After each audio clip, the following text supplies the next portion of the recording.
Everyone knows the pharaohs of Egypt. Almost no one knows that for nearly a century, the pharaohs weren't Egyptian at all. They came from the south, from a black African kingdom the Egyptians once called their vile enemy. This is the story of Kush, the Nubian empire that rose from Egypt's shadow and then ruled Egypt itself. South of Egypt, along the Nile, lay Nubia, a land the Egyptians associated with gold. Around 2450 BCE, a powerful city-state called Kerma rose in this region, eventually controlling a stretch of the Nile Valley as vast as Egypt itself. The Egyptians called this land Kush. For centuries, the relationship between Egypt and Kush swung between trade and warfare.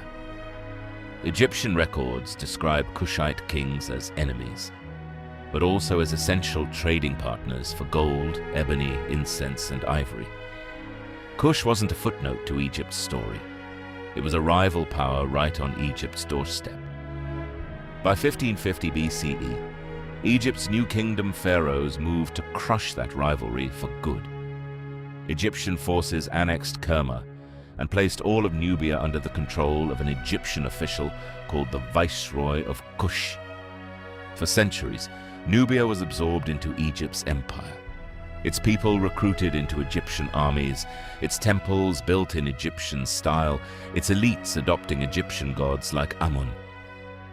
But Egyptian control was never permanent. When Egypt's new kingdom collapsed around 1070 BCE, Kush seized the opening.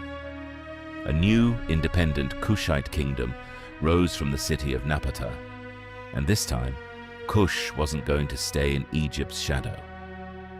By the 8th century BCE, the Kushite kingdom had grown into a serious power.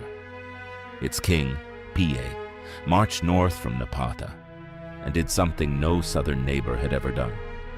He conquered Egypt itself.